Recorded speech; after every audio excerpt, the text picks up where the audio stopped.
Gambling can cause your whole world to spin out of control. A 17-year veteran was court-martialed for writing $14,000 in bad checks to feed slot machines at overseas clubs.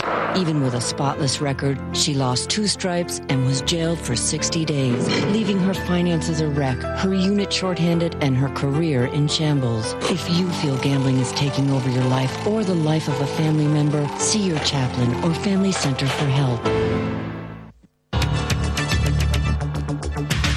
It's 54 minutes past the hour. Welcome back to Morning Newswatch. Your weather for this morning: Germany, cloudy with isolated thunderstorms, highs in the 50s. Benelux, cloudy skies with isolated rain showers, highs in the 50s. United Kingdom, cloudy, highs in the upper 40s. Spain, partly to mostly cloudy with isolated rain showers, highs in the 60s and lower 70s. Norway, cloudy with isolated showers, highs in the 40s. With Italy, partly cloudy skies, highs in the 50s. Turkey, cloudy skies with isolated thunderstorms, highs in the 50s. And in the Balkans, cloudy skies, highs in the 50s. Bagram, partly cloudy, highs in the upper 70s. In Baghdad, highs in the 80s. And a look at your exchange rates: 1 U.S. dollar will buy you 0.7587 euros, and 1 British pound is $1.92 in the United Kingdom. Stay tuned for your Bloomberg report.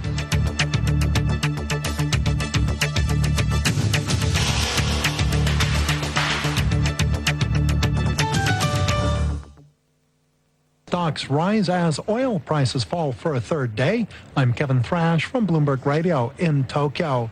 Nissan Motor, Canon, Sony, and other exporters lead the market higher for a second day. The continued drop in prices eases concerns rising energy costs will slow consumer spending and reduce corporate profit. Crude oil falls on speculation. Increased OPEC production will boost supplies. Federal Reserve Chairman Alan Greenspan says higher prices have cut demand temporarily. Reflecting a low short-term elasticity of demand, higher prices in recent months have slowed the growth of oil demand, but only modestly. In afternoon trading, the Nikkei average gains 0.4%. Oil-related companies, such as Japan's largest oil explorer Inpex, decline, though, along with oil prices. In trading after the close of U.S. exchanges, S&P and NASDAQ futures rise 1.5 points.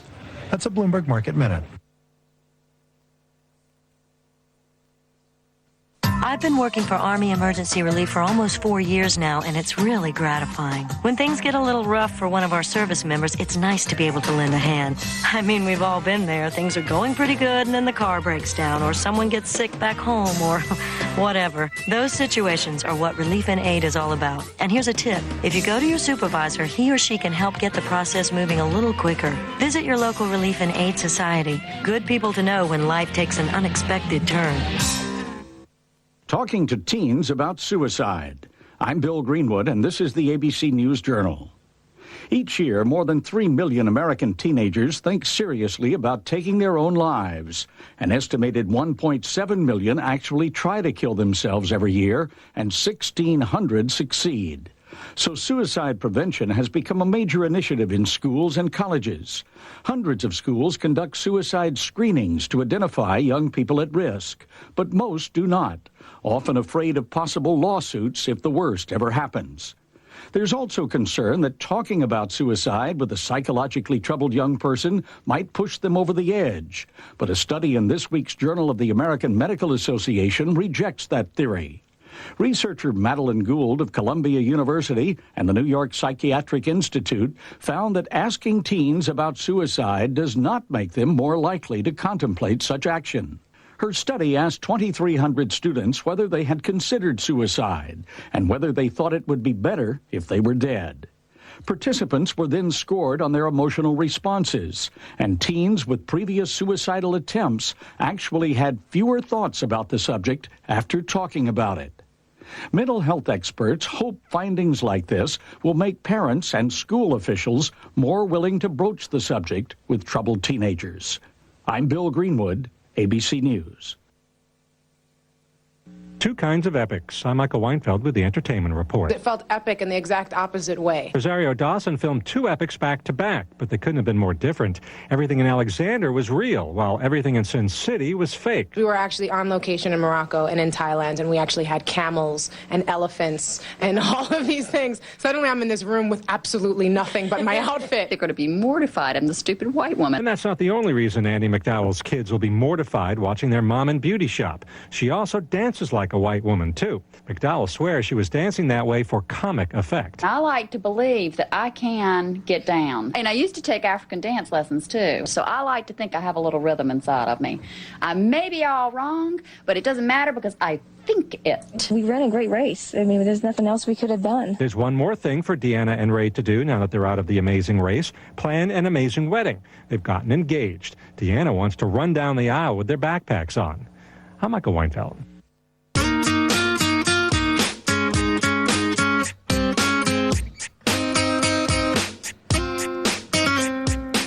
One minute before the top of the hour, two men traveling through Iowa ended up in jail because the hood of their car popped open. The men were heading south of I-380 when the hood opened and covered the windshield. Well, that wasn't their fault, and that's not why they were arrested. You see, instead of pulling over to fix the problem, the men stuck their heads out of the window so they could see the road and kept going at about 55 miles per hour. The two deputies on patrol took note and pulled them over. That's why they went to jail. For being stupid.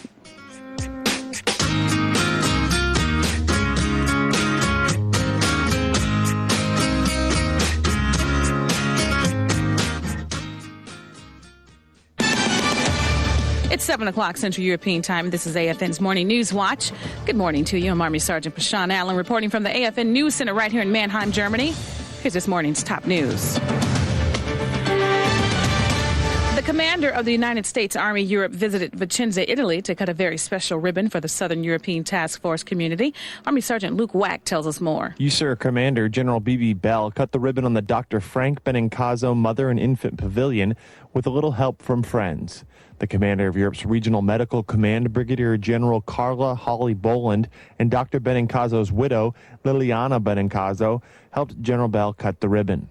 General Bell talked about the soldiers of CTAF who are in Afghanistan right now and why it was important that the pavilion be built. And as long as these brave women are willing to stay here and bind together in camaraderie and in support for their soldiers, we owe it to them to provide them the few little things that they ask for. The pavilion was named after Dr. Frank Benincaso, a pediatrician who was widely respected in Vicenza for the care he gave to children of the community. Prior to the ribbon cutting, Brigadier General Holly Boland talked about the character of the pavilion's namesake. A grateful parent once described Dr. Benincaso as loving, consoling, caring, and compassionate. These are more than just words. They are the core values that sum up the life of this man, for whom we name the center today. I cannot think of a finer tribute to this fine physician and friend. Dr. Benincaso passed away 3 years ago. He served as the pediatrician in Vicenza for 13 years. Army Sergeant Luke Wack, AFN News. The Benincaso Mother and Infant Pavilion should admit its first patients in June. Well, tax season is still with us, and AFN's Aaron Talley has some tax tips that can help us all. It's not too late to hide money from the IRS. With your daily tax tip, I'm Aaron Talley. One of the best ways to hide money from the IRS legally is to invest in a tax-deferred individual retirement account, or IRA. Money invested in IRAs or programs like the Thrift Savings Plan won't be taxed until you withdraw it at retirement age. At that point, says the Chief of Client Services for the Staff Judge Advocate in Vicenza, Mark Christensen, you'll probably be in a lower tax bracket, so you'll end up saving money on your taxes. So I recommend that anyone try to contribute the maximum they can to a TSP each year, take advantage of the savings and the credit that goes against their tax obligation for the year. Not only do you save money on your taxes, but you're also saving for your future. With your daily tax tip, I'm Aaron Talley, AFN News. AFN's Morning News Watch time is 3 minutes past the hour. In another news,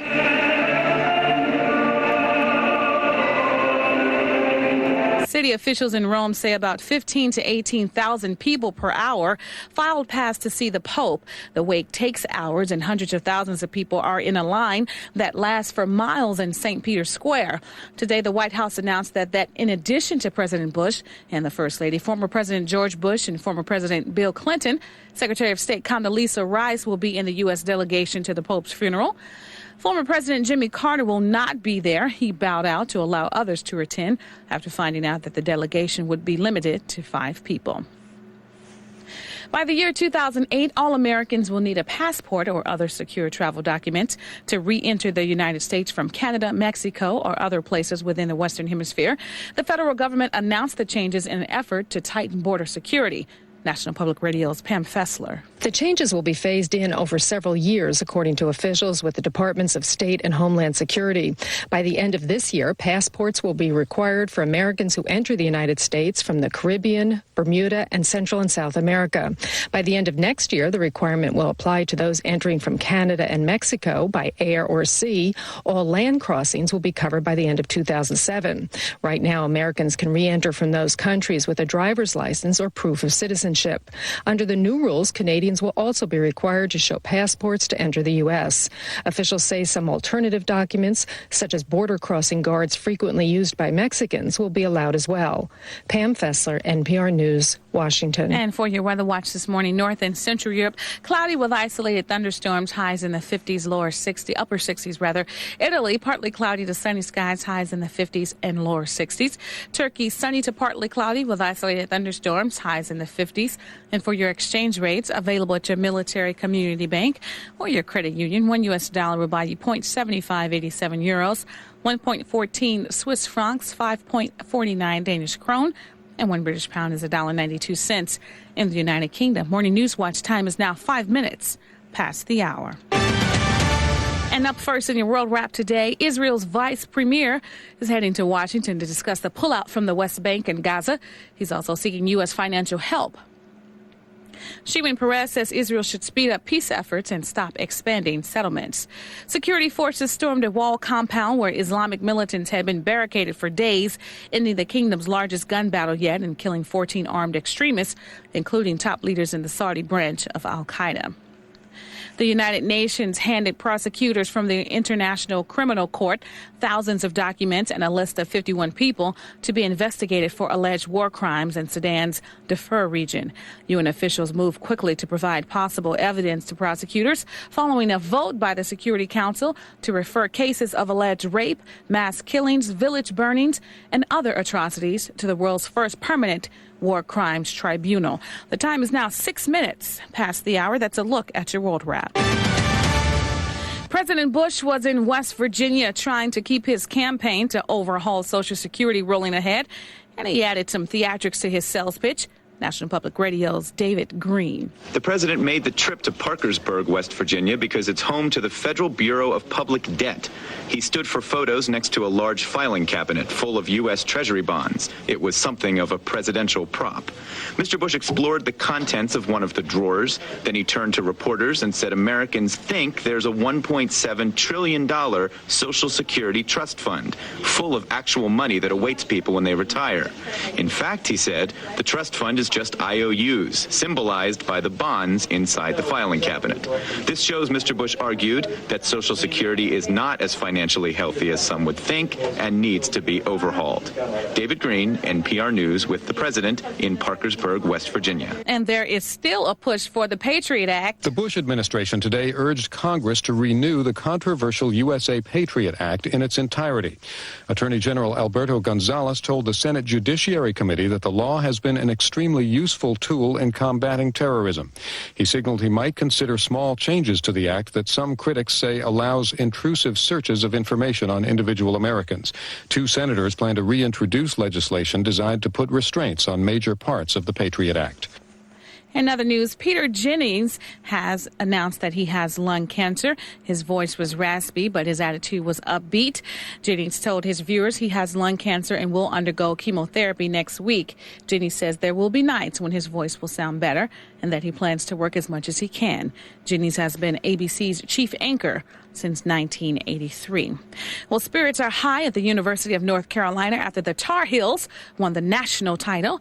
At a school rally, player Rashad McKent said the Tar Heels surprised a whole lot of people. Nobody ever thought that these group of guys right here could come this far and get this right here. Thousands of people were outside the North Carolina campus to help celebrate the win. And taking a look at your weather watch for this morning, Germany, North and Central Europe, cloudy skies with isolated rain showers and afternoon thunderstorms, highs in the 50s and 60s. Benelux, cloudy with isolated evening showers, highs in the 50s. United Kingdom, cloudy with rain showers, highs in the upper 40s and 50s. Spain, you can expect partly to mostly cloudy skies, isolated rain showers, highs in the 60s and 70s. Norway, cloudy with isolated rain showers, highs in the 40s. And Italy, partly cloudy to sunny skies, highs in the 50s and 60s. Turkey, sunny to partly cloudy skies. You can expect scattered isolated thunderstorms, highs in the 50s and lower 60s. And in the Balkans, partly cloudy skies, highs in the 50s and lower 60s. Bagram, partly cloudy skies, highs in the upper 70s. With Baghdad, sunny skies, highs in the lower 80s. And that's a look at your weather watch.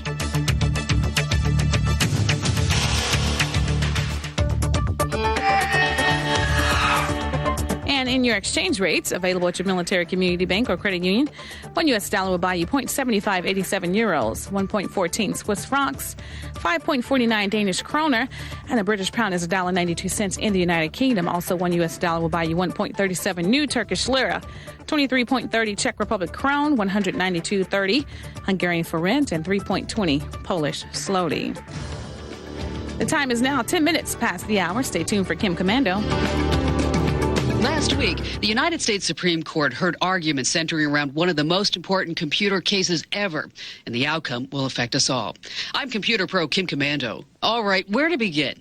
Let's say you develop something that can be used for good or evil. Certainly, an automobile fits the category. Since it can be used to break laws, should we shut down the car industry?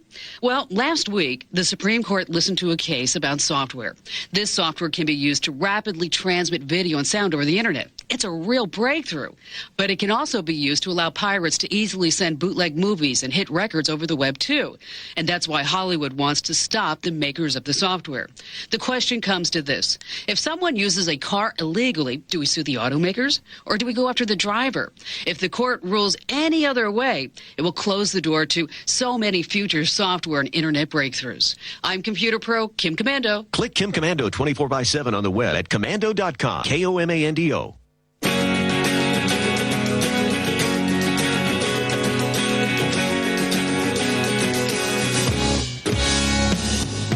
You're listening to AFN Morning Newswatch on the Power Network. Good morning. I'm Nicole Emilio. It's Wednesday, April 6th. We have an awesome lineup just for you, beginning at 5:30, the latest from CNN Headline News, followed by ESPN News at 6 with the latest sports scores for you.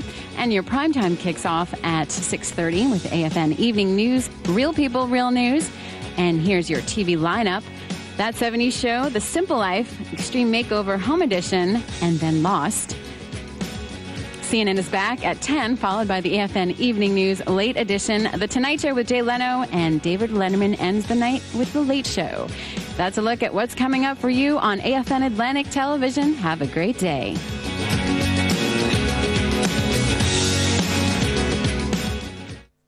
When you travel, it's a good idea to look at what's going on where you're going. There's no better way than to log on to usembassy.state.gov. usembassy.state.gov. There you can find the latest travel advisories, custom regulations, or even weather updates. usembassy.state.gov. Find out the do's and don'ts of the country you're going to. And just to be on the safe side, write down the number for the consulate or embassy where you'll be. usembassy.state.gov. usembassy.state.gov. Your connection to the rest of the world.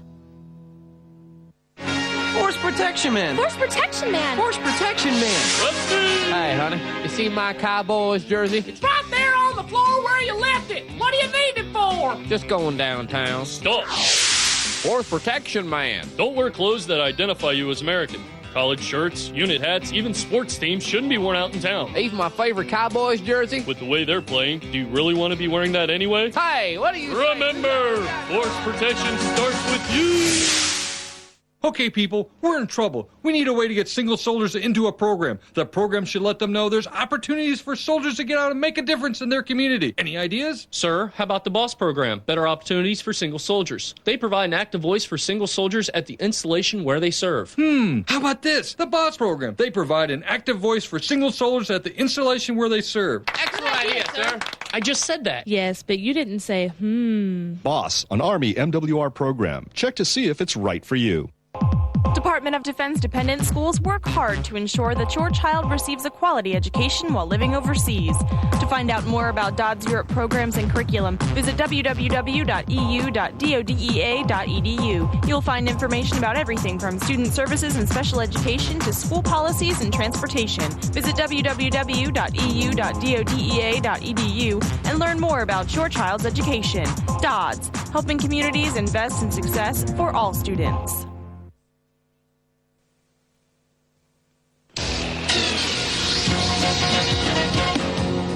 Now, the AFN Sports Page. The Yankees beat the Red Sox again. Hello, everybody. I'm Army Sergeant Beth Cavallas. The Yankees are 2-0 against the World Series champion Red Sox so far this season. Hideki Matsui hit his second homer in 2 days, and Derek Jeter led off the bottom of the ninth with a home run. That gave the New York Yankees a 4-3 win over Boston. Jason Varitek of the Red Sox had tied the score at the top of the ninth with a one-out homer off of Mariano Rivera. The Toronto Blue Jays erupted for 5 runs in the 6th inning of a 6-3 win at Tampa Bay. Florida ripped into John Smoltz in his first start in nearly 4 years, posting 5 runs in the first inning on the way to a 9-0 win over Atlanta. The San Francisco Giants opened their season not with Barry Bonds, but with a 4-2 victory over the Los Angeles Dodgers behind Jason Schmidt, who struck out 9 over 7 innings of work. The Giants scored the decisive runs in the 7th and 8th innings on routine play errors. After receiving his 7th MVP award, Barry Bonds reassured the fans that he will be back. I thank the city of San Francisco, you fans. There are no greater fans in the world besides here in San Francisco, and I will be back. Big news for women in college basketball. The Baylor Lady Bears have earned their first NCAA basketball title, slamming Michigan State 84-62. Sophia Young scored 26 points and grabbed 9 rebounds to lead the Lady Bears to their 20th consecutive victory. Stephanie Blackman chipped in 22 points and 7 boards to help Kim Mulkey Robertson become the first person to win a women's basketball championship as a player and a head coach. She doesn't accept anything but the best from her players. She's just hard on you, but it pays off because, hey, we're here and we won the big thing right now. In the NBA, the Boston Celtics beat Washington 116-108. Gilbert Arenas set career highs with 21 free throws on 25 attempts, and he also tied his career best with 43 points. The Los Angeles Clippers pulled out a 104-102 win at Charlotte on Sean Livingston's jumper with 1 second left. Brevin Knight tied the game on a three-pointer with 7 seconds left before Livingston drained the 14-footer. Vince Carter poured in 27, and the New Jersey Nets shot 57% in a 111-80 blowout at Cleveland. The Miami Heat wrapped up the top seed in the Eastern Conference playoffs by thumping the Chicago Bulls 104-86. Dwayne Wade poured in 39 points to match his career high. Carmelo Anthony scored 24 points, and Kenyon Martin added 20 as the Denver Nuggets took over 7th place in the Western Conference playoff race with a 94-91 victory over the Memphis Grizzlies. Atlanta's latest losing streak has swelled to 13 games with New Orleans' 96-86 win over the Hawks. In Salt Lake City, Matt Harpring scored 17 points and grabbed 7 rebounds as Utah downed Portland 90-79. Eric Dampier scored 16 points, and the Dallas Mavericks reached the 50-win mark for the 5th straight season by downing Orlando 114-105, and Indiana beat New York 97-79. And that is your sports page. I'm Army Sergeant Beth Cavallas, AFN Sports. www.navier.navy.mil. Whether you're new to life in the Navy or about to retire, on duty or enjoying liberty, you'll find information that applies to you and your life on the U.S. Naval Forces Europe website. Log on and get the facts on bases and installations, ports of call, employment, education, Navy news, and more. There are as few as 1,000 of these dramatic-looking creatures alive today. Scientists tell us that Bulwer's pheasants and other members of their ecosystem are at risk. Borneo rainforest trees are being cut down, And it's not only for their lumber. Gaharu is a fungus, infects certain species of trees and creates this resinous wood inside of them, which is used in Chinese medicine and is a sustainable product because all you really have to do is go into the tree and cut the heartwood out that has the gaharu in it, and the tree doesn't die. And what they're doing is, rather than going and carving bits of gaharu out, they'll just chop the trees down. They're going in farther and farther into the forest to collect the stuff. Animals that are disturbed by human presence, like Bulwer's pheasant, are retreating from that. And so the exploitation needs to be managed to some extent. John Roden is assistant curator of the bird department at the Bronx Zoo. He says that products bought by Westerners may also be contributing to the destruction of the Borneo rainforest. One of the things that's a problem in this area is the destruction of the forest for palm oil plantations. Now, the palm oil is used to a certain extent in cooking, but it's also used as a component of certain products, cosmetics and things like that. And so you might not think about it when you go to the drugstore and look at things that you want to buy. The ingredients that are going into that might be coming from a place that used to be a rainforest. To hear about our new CD, please visit pulseplanet.com. Pulse of the Planet is made possible by the National Science Foundation. Like more and more people, you may be working at least partly for yourself these days. What does that mean for your taxes? I'm Jeff Colvin with Tax Tips on the American Forces Network. Being self-employed means many things, but for tax purposes it means filing Schedule C. And Schedule C is one of those things that make the IRS look more closely at your return. So you'll probably want an accountant to handle your taxes. He may well find that you can deduct more expenses than you realize. He'll also know that the IRS has eased up on the self-employed in recent years. More of your health insurance premiums are deductible than they used to be. Ditto with the expenses of your business car. Rules on club dues are more liberal now. But if your business is a limited liability company, as more and more are, you may now have to pay self-employment tax. That's another one for your accountant. I'm Jeff Colvin. Plugged In with Mark Saltzman. Brought to you by HP. Laptops are starting to outsell desktop computers, and more Canadians are choosing these portable PCs over the big clunky desktop models. And with great new laptops like the Sony Vaio FS series, it's no wonder. Not only do the Vaios have great performance and a fantastic display, it's got a state-of-the-art DVD system too, as we hear from Puneet Jain. With Sony's unique software called Click to DVD, customers can burn their photos, their videos, and other information on the DVD. This DVD optical disc is actually a dual layer enabled disc, so you can go as high as up to 8.5 gigabytes that can be loaded onto one disc. Dual layer is the Hollywood standard, and Sony's got it at a consumer level. Find out more at PluggedInRadio.com. I'm Mark Saltzman, and now you're plugged in. Plugged In with HP, offering technology solutions that help you enjoy more out of life. On the timeline for April 6th.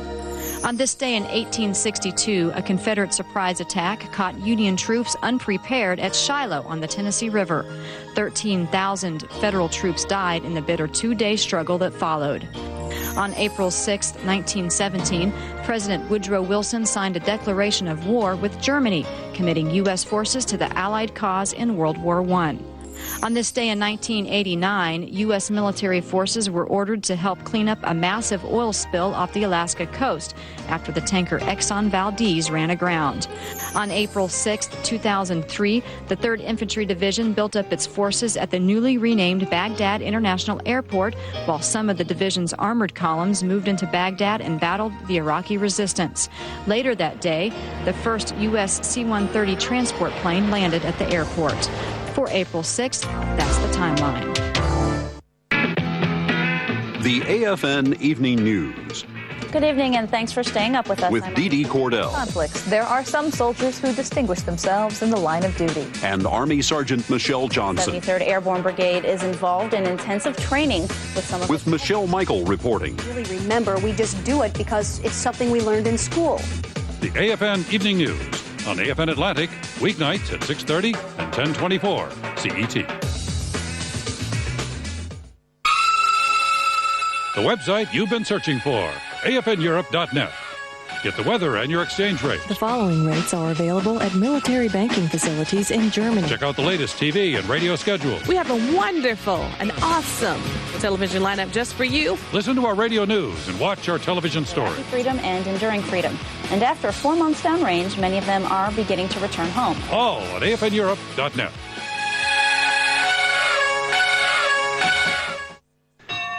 www.navier.navy.mil. Whether you're new to life in the Navy or about to retire, on duty or enjoying liberty, you'll find information that applies to you and your life on the U.S. Naval Forces Europe website. Log on and get the facts on bases and installations, ports of call, employment, education, Navy news, and more. www.navier.navy.mil, bringing pertinent information to sailors, Marines, and their families. U.S. Army Europe is hosting a Deployment as a Family Affair Lessons Learned Conference in May. And if your life has been touched by deployment, you can help us. USARA Chief of Personnel, Brigadier General Rusty Frudiger.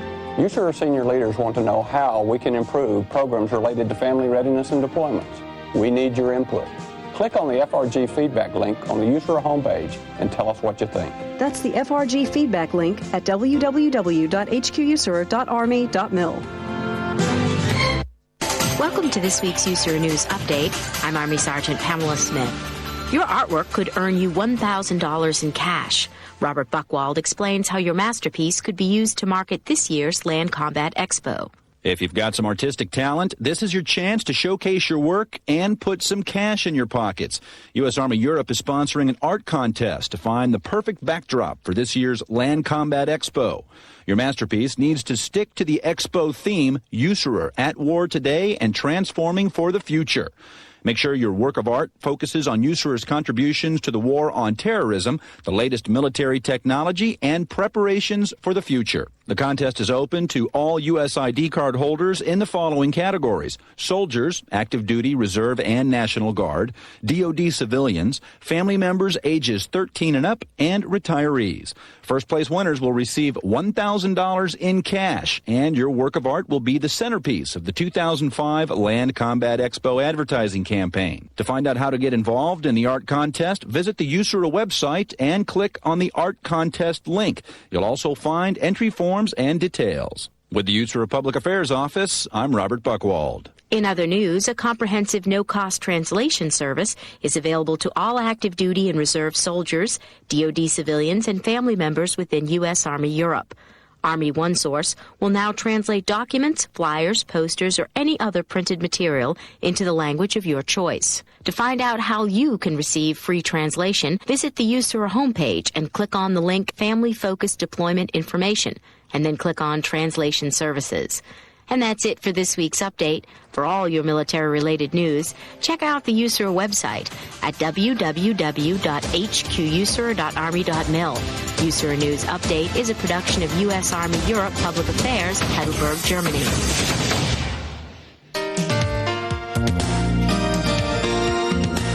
Welcome back to Morning Newswatch. 26 minutes past the top of the hour.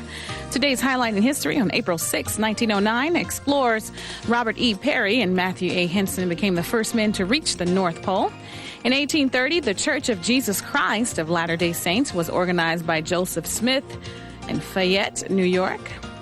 In 1896, the first modern Olympic Games formally opened in Athens, Greece. In 1917, Congress approved a declaration of war against Germany. Also in 1998, country singer Tammy Wynette died at her Nashville, Tennessee home at the age of 55. And if today is your birthday, happy birthday to you. You celebrated with Ivan Dixon, actor Ivan Dixon, who is 74, actor Billy D. Williams, who is 68, actor Paul Rudd is 36, and actor Jason Harvey is 33 years old. Well, the 1st Armored Division has taken the lessons learned in Iraq and applied them to their current training rotations. Specialist Christina Snowden was in the field with Division Artillery and has this report. The forested acres of the Combat Maneuver Training Center in Hohenfels, Germany, have been transformed into the Iraqi countryside, complete with Iraqi townspeople, and U.S. Army forward operating bases.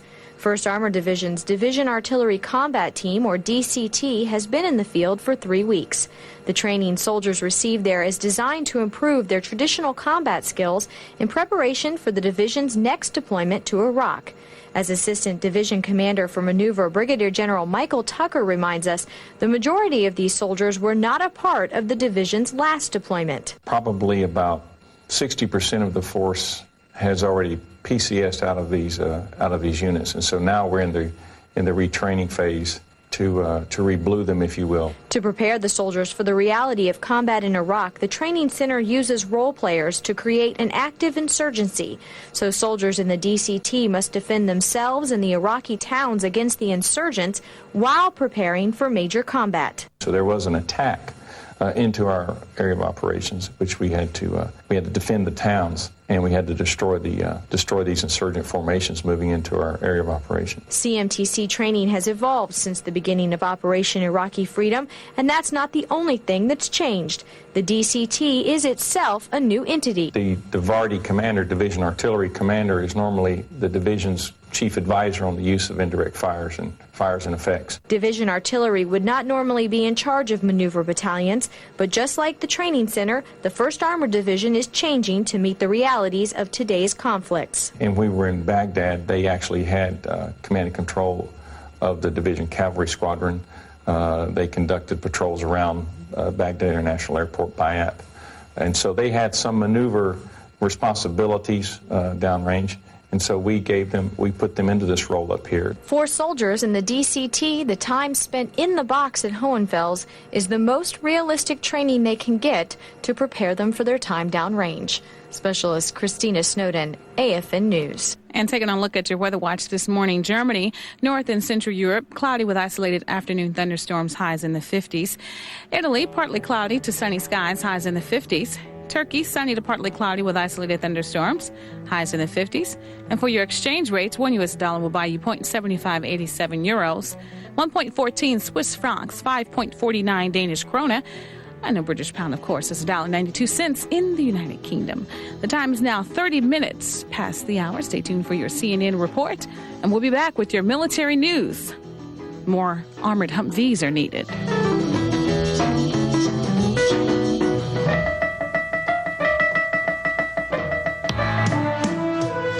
CNN Radio News Update, I'm Amanda Moyer. More than 1 million people have come to view Pope John Paul II's body. Some have waited in line for more than 12 hours to spend a few seconds in front of the Pope. President Bush and First Lady Laura Bush will be part of an official delegation attending Friday's funeral. She and I will be taking off tomorrow morning to pay our country's respects to a great world leader in His Holiness. Secretary of State Condoleezza Rice and former Presidents Bush and Clinton will also be aboard Air Force One. Hundreds attend a memorial in Florida for Terri Schiavo Tuesday. A funeral will be held in Pennsylvania, and that is where she will be buried. ABC News anchor Peter Jennings has been diagnosed with lung cancer. He says he will continue to anchor the evening news, but will begin chemotherapy treatments next week. This is CNN Radio News. Engineers have issued 3 reports detailing the collapse of the World Trade Center and the emergency response efforts that followed. Sham Sunder, the lead World Trade Center collapse investigator, says more lives can be saved in future building disasters. Better communications to occupants and among first responders via improved systems and timely information sharing. The report also found that the 9/11 evacuation was much slower than expected. Consumer advocacy groups have widely criticized drug companies for opposing legislation that would reduce prices. And now those drug manufacturers are taking some action. The companies announced they will spend about $30 million over the next few months to develop and promote a program that would help poor Americans get the medicines they need. And low iron could mean less mother-baby bonding. Studies show moms who took the vitamins had an easier time connecting with their newborn. This is the CNN Radio Network.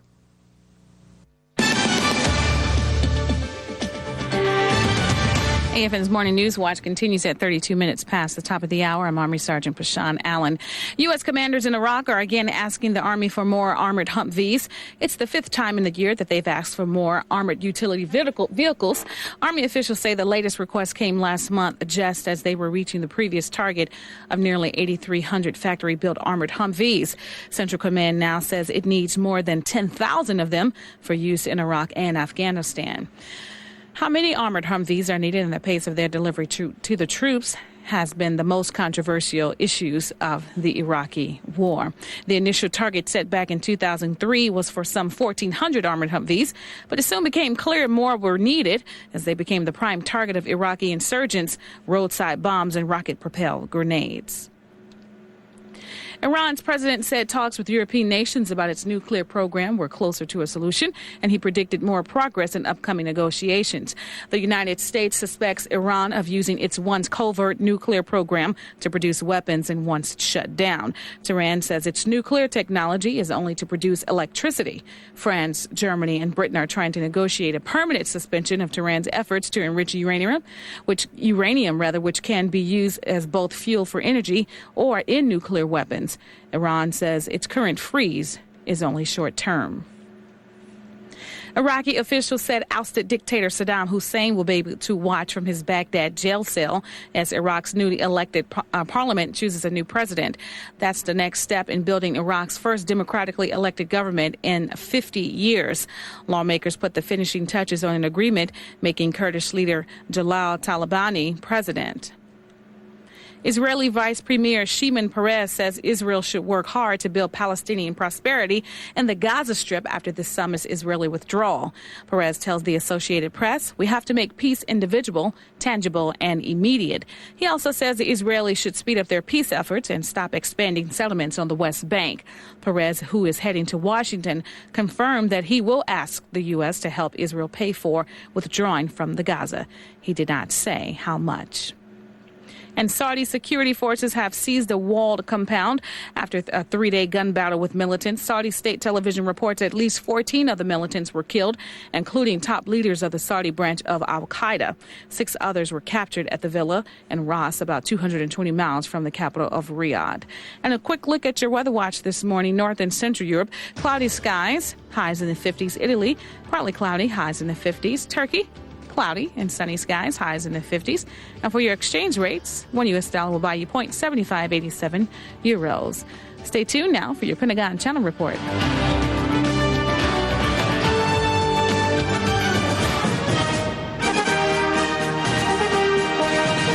I'm Army Sergeant Dave McLean with your Pentagon Channel report.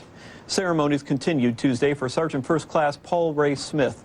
On Monday, he became the first recipient of the Medal of Honor in more than a decade. On Tuesday, Sergeant Smith was posthumously inducted into the Defense Department's Hall of Heroes. All Americans stand taller today with pride and gratitude as they recognize Sergeant First Class Paul Smith for his heroic actions in Iraq. He truly lived and epitomized our warrior ethos. Sergeant Smith is credited with saving about 100 of his fellow soldiers during the battle for Baghdad's airport 2 years ago. Paul Smith always placed the mission first. He never accepted defeat. He never quit, and he never left a fallen comrade. During a fierce battle with Saddam Hussein's Republican Guard, Sergeant Smith manned a machine gun on top of a damaged armored personnel carrier. He maintained his exposed position and killed as many as 50 enemy soldiers before he was mortally wounded. Paul joins America's truly most admired fraternity, those awarded the Medal of Honor. It's a fraternity so revered that President Harry S. Truman once confided to a soldier he decorated, he said, "I'd rather have this medal than be president." Sergeant Smith's family also attended the ceremony at the Pentagon. His wife, Birgit, says her husband's story of valor is just one of many acts of courage still seen on today's battlefields. She reminded other service members to spread the word. I encourage you to tell your stories because the American people and the world will better understand the sacrifice of Paul and others like him. One soldier's story at a time. That's your Pentagon Channel report. I'm Army Sergeant Dave McLean.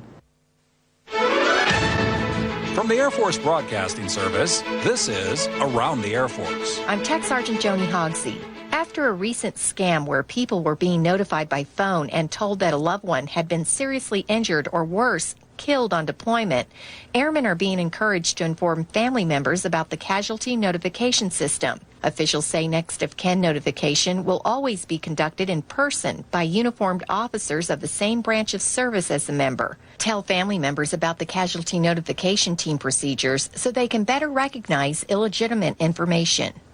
The Kissling NCO Academy at Capone Air Station, Germany, made history by graduating 2 special students.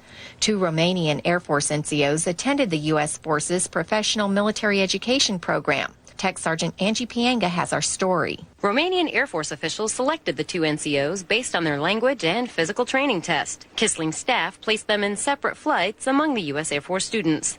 Maestro Militar Catalin Radulescu, a training NCO himself, was excited to meet and learn with American airmen. We made a good impression. I want to think this. My classmates was a very kind people, very good relationship. The Kissling NCO Academy staff jumped at the challenge of integrating the Romanians into their curriculum. Tech Sergeant Mark Allen, who instructed one of the Romanians, praised them for putting themselves out there as the first foreign nationals to tackle the American course. To come here to a foreign country in Germany and then deal with foreigners in that foreign country as Americans is a very intrepid young man in there. While the Romanian Air Force does have its own NCO Academy, these 2 airmen not only learned the U.S. Air Force core values, but also brought their ideas and concepts to their American counterparts. Tech Sergeant Angie Pienga, Ramstein Air Base, Germany. You're listening to Around the Air Force. Military legal offices are seeing an increase of requests for living wills. With all the publicity that Terry Schiavo's case got debating the right to live or die, service members are reminded of the importance of having a living will, which is a legal document that expresses a person's personal health care wishes in the event he or she is unable to make decisions. Living wills are particularly important for people heading into risky situations such as combat or medical procedures. Each state is different, so it's better to have a living will drafted in the state where you live. Any military legal assistance office can prepare living wills free of charge to active duty service members, family members, retirees, and reservists on active duty for 30 or more days. For people who wear glasses, the chance to live life without them is a dream. Air Force doctors at Wilford Hall Medical Center in Texas are making that dream a reality. Tech Sergeant Steve German has more on the cutting technology. New technology is letting airmen see the battlefield more clearly, quite literally. It's called laser refractive eye surgery and corrects vision problems that used to require glasses or contact lenses. Wilford Hall Medical Center in San Antonio, Texas, has one of the Air Force's leading refractive surgery clinics in the world. A world that for some could only be seen through corrective lenses. Until now. Air Force Major Dr. Eric Dudenhofer is a refractive surgery center assistant director. I spent 3 months only in the Gulf at the beginning of this last conflict. And when I was there, you could see how glasses and contact lenses could be a detriment to people in a dusty, dry, and sandy environment. It begins with a few painless tests to determine if someone is a good candidate for surgery. Tests like these create a sort of topographical map of the cornea of the eye and lets doctors determine if the cornea is thick enough for laser correction. As one of only 5 refractive surgery centers in the Air Force allowed to treat pilots, Wilford Hall is also one of the busiest. Tech Sergeant Steve German, Wilford Hall Medical Center, San Antonio, Texas. On the next edition of Around the Air Force, we'll talk about what patients of the laser surgery can expect. Air Force members eligible to return from overseas or stateside mandatory movers in the months of August through October can expect to see the enlisted quarterly assignment listing this month. The list will be released April 12th. Airmen should review assignments available on the list, then work through their military personnel flights or commander support staff to update their assignment preferences by April 29th. Deployed airmen should work through their PERSCO representative. And that's it for this edition of Around the Air Force. If you have any questions or comments about the program, we'd like to hear from you. Write to us at aroundtheairforce@afnews.af.mil. From the Air Force News Agency, I'm Tech Sergeant Joni Hogsey.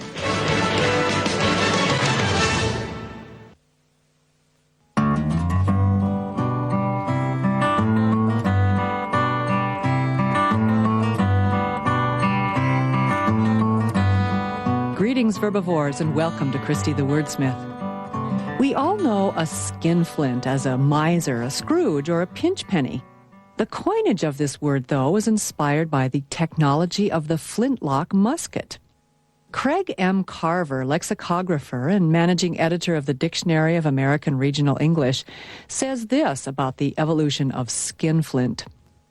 The musket used was a piece of flint held in a hammer-like device or cock.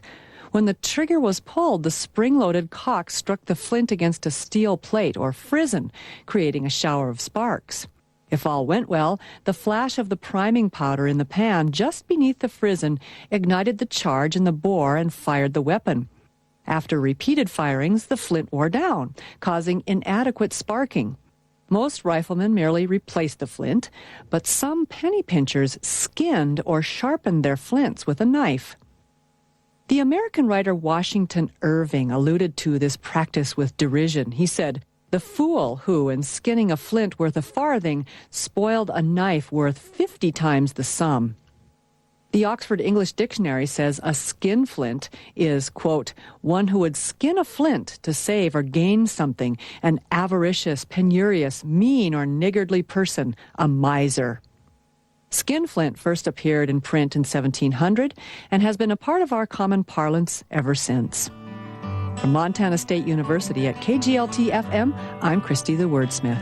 Christy the Wordsmith is sponsored by Tim Crawford and Pheasant Farms, and also Rocky Mountain Roasting Company, offering premium coffees roasted in the heart of the Rockies. Available online at RockyMountainRoasting.com. The rock star's Pope. I'm Margie Zarletta with the Music Report. Bono has issued a statement calling Pope John Paul II the best frontman the Catholic Church ever had. He says the Pope was a great showman and a great communicator of ideas. Judas Priest has been forced to cancel a show because of the Pope's death. The band's website reports they've called off tomorrow's show in the Polish town of Katowice because Poland's president has ordered all entertainment venues closed for 5 days of mourning. American Hi-Fi singer Stacey Jones wrote that song after trying to chat up a girl at a party and completely blowing it. He says he ran into her months later and she asked where he had gone that night. I said, I really felt so bad. I felt like I made a complete jerk of myself. I went home. And she said, oh, man, she said, I was looking for you all night. I wanted to give you my number. He still didn't get the girl, though. He had met someone else in the meantime. I'm Margie Zarletta.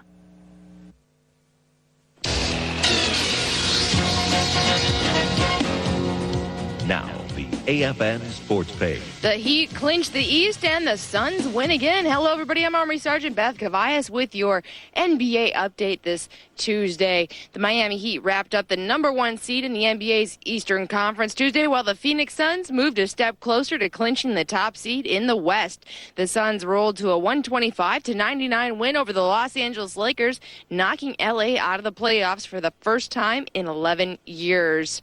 Dwayne Wade picked up the offense during Shaquille O'Neal's absence, finishing with 39 points in the Heat's 104-86 win over Chicago. The Bulls shot just 36% in ending a 9-game winning streak. That's their longest since the Michael Jordan era.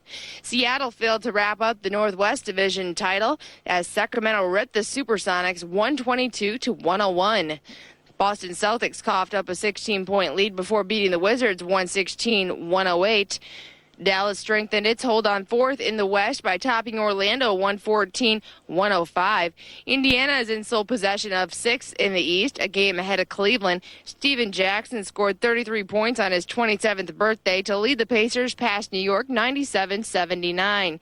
The Cavaliers lost for the 8th time in 12 games. This one a 111-80 rout by New Jersey. Denver took over 7th in the West by getting past the 8th place Memphis Grizzlies 94-91. Utah dumped Portland 90-79. New Orleans got 19 points from Lee Nalon in 96-86 victory in Atlanta.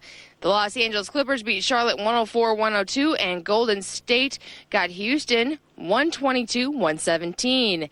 Other news in the NBA, the Mavericks are about to extend Johnson's contract. The Dallas Mavericks have won 8 of 10 since Avery Johnson replaced head coach Don Nelson on March 19th.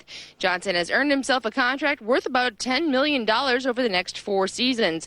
The deal is expected to be finalized by the end of the week. Johnson immediately became Nelson's top assistant and coach in waiting after retiring as a player during training camp. And the San Antonio Spurs have signed former All-Star Glenn Robinson to a contract.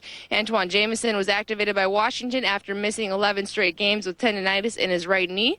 And tests show that Seattle All-Star forward Rashard Lewis has no serious structural damage in his bruised right foot. And now that we're back in baseball, I have some final scores for you in the American League. It was New York Yankees over Boston 4-3. Toronto doubled up Tampa Bay 6-3. Minnesota doubled up Seattle 8-4. And the Angels got Texas 3-2. In the National League, Florida shut down Atlanta 9-0. San Francisco got the Dodgers 4-2. St. Louis beat Houston 7-3. And the Chicago Cubs lost to Arizona 5-4. And that's your sports page. I'm Army Sergeant Beth Cavallas, AFN Sports. The morning Newswatch team comes in at 3 a.m. to start gathering. 3 a.m. to start gathering the day's news.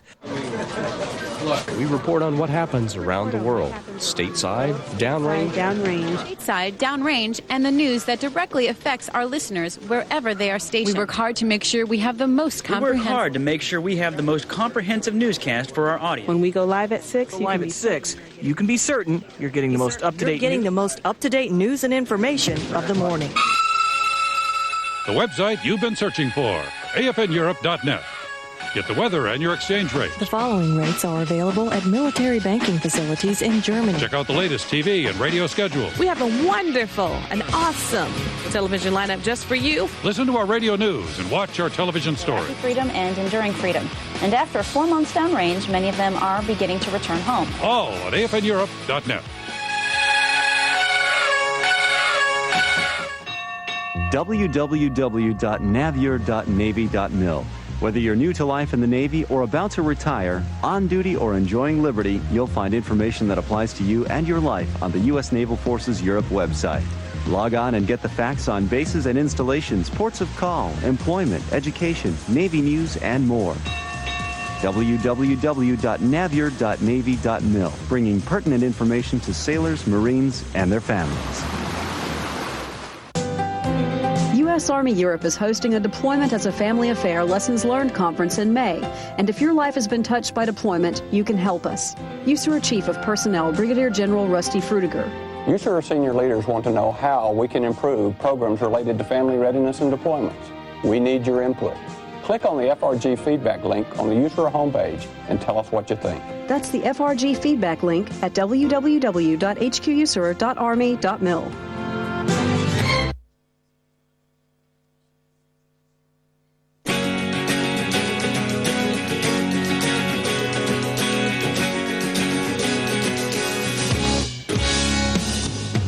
You're listening to AFN Morning Newswatch on the Power Network. Good morning. I'm Nicole Emilio. It's Wednesday, April 6th.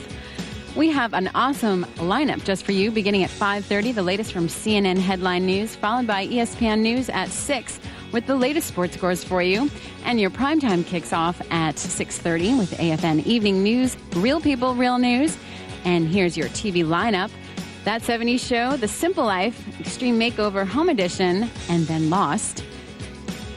CNN is back at 10, followed by the AFN Evening News Late Edition, The Tonight Show with Jay Leno, and David Letterman ends the night with The Late Show.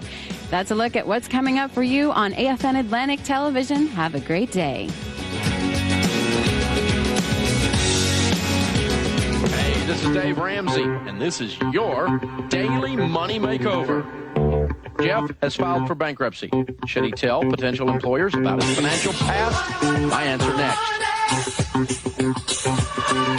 Well, a pleasure to talk to you, Dave. How do you feel about renting? Keep it or sell it. Hi, I need a little guidance. This is a good way to cash that thing out. I'm currently going through a divorce. Information on financial solutions can be found at www.daveramsey.com. Should Jeff disclose his bankruptcy to potential employers? Dave, I operated my own business for 6 years, and I filed for bankruptcy, and I'm now starting a job search where potential employers will be doing credit checks on me. Should I do a preemptive strike and tell them about the bankruptcy up front? Absolutely. Including what they'll find on my credit report? I just ask, it depends on how much detail they want. I wouldn't make a bigger deal out of it than they make, but that's a big enough deal. If they're going to pull a credit bureau on you, that's a pretty big thing to find, and you will find that when you pull a bureau. Because I can explain what happened in the lessons learned. I just didn't know if that was appropriate for, initial interviews. I wouldn't unless they asked, but, you can just mention I had a business failure. If you are going to pull a credit bureau, you're going to find a bankruptcy as a result of that, and I'll be happy to answer any questions and give you as much detail as you want on that. That sounds good. And then if they want to know more, then they'll ask. This has been your Daily Money Makeover with best-selling author and America's most trusted source for financial straight talk, Dave Ramsey. Our children didn't come with an instruction manual, but a good book about parenthood can be the next best thing. I'm Pat Carroll for Child Magazine with Raising Our Kids. Some notable American writers reveal their favorites. Michael Thompson recommends All Kinds of Minds by Mel Levine. The book gave Thompson a way to read stories to his daughter about other children who suffered from different kinds of disabilities. Kathy Hanauer and Daniel Jones recommend The 7 Worst Things Parents Do by John and Linda Friel. Almost all the worst things mentioned in this book were things that Kathy and Daniel and many other parents of this generation are doing. And Joyce Maynard recommends Expecting Adam by Martha Beck. Beck tells the story of her discovery early in her pregnancy that she's carrying a fetus with Down syndrome. She comes to realize that the decision to raise a child offers no guarantees and that the joy of parenting has nothing to do with your child's IQ. Now this. Let us honor those who will fight beneath my banner. Hooray! Hooray! Hooray! Dating from the Middle Ages, the 3 cheers has evolved into the sound-off heard at parade ceremonies today. Sound off! In fact, the chords that open today's sound-off are a remnant of the 3 cheers given to soldiers about to embark on the Crusades.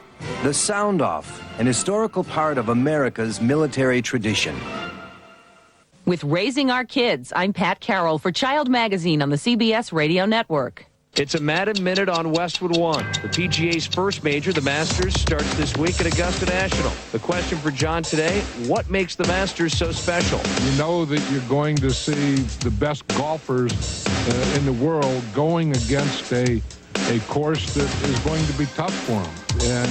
And you have to respect that. And, players today have gotten, through the equipment, the clubs and the golf balls they've gotten so long that to say a course is long doesn't mean anything anymore. That's not a bad thing. There's no course that is really too long for these pros anymore. So you have to make it tough in other ways. And I think that's the way the Masters do it. They make the greens tough. The putting is tough. The fairways are narrow. The rough is tough. And those are the things that you can really challenge these pros with. Tomorrow, more on the Masters, a Madden Minute on Westwood One. Fall for a third day. I'm Kevin Thrash from Bloomberg Radio in Tokyo. Nissan Motor, Canon and other exporters pace gains. The continued decline eases concern. Higher energy cost will slow consumer spending and reduce corporate profit. Crude oil falls after Federal Reserve Chairman Alan Greenspan says rising inventories may ease what he calls the current price frenzy. Futures prices for delivery of both West Texas Intermediate and Brent crudes for the summer exceed spot prices. That will likely support increased inventories of crude oil. In the final hour of trading, the Nikkei average adds 0.4%. Oil-related companies fall, limiting gains. Japan's largest oil explorer, INPEX, and others decline, along with oil prices. In trading after the close of U.S. exchanges, S&P and NASDAQ futures rise 1.5 points. That's a Bloomberg Market Minute. Navy Marine Corps Radio News, I'm Petty Officer Michael Wimbish. A Marine serving in Iraq was killed in action Monday. Officials say the Marine was killed by an explosion during combat operations in the Al-Anbar province. The Marine is assigned to the 2nd Marine Division. The Navy's top enlisted man says stricter physical fitness guidelines are in the works. Petty Officer Eric Schwab has the details. Last week in Guam, Master Chief Petty Officer of the Navy Terry Scott stressed fitness and says he's concerned about the health of sailors. He said that more than 11,000 sailors have failed the physical readiness test, or PRT, 3 times, a number he called unacceptable. He said a new physical readiness program instruction is being developed. It will include a 3 strikes and you're out policy, meaning the Navy can separate a sailor for failing the PRT 3 times. McPon Scott says he doesn't want to lose any sailors and is pushing Navy leaders to ensure they are given mandatory time for physical training 3 times a week. Petty Officer Eric Schwab, Washington. The Navy has canceled USS John F. Kennedy's upcoming maintenance overhaul. Officials say the aircraft center of Rome will be banned. Airspace over the city will be closed, and anti-aircraft batteries and patrol boats will be on alert. Well, police in Canton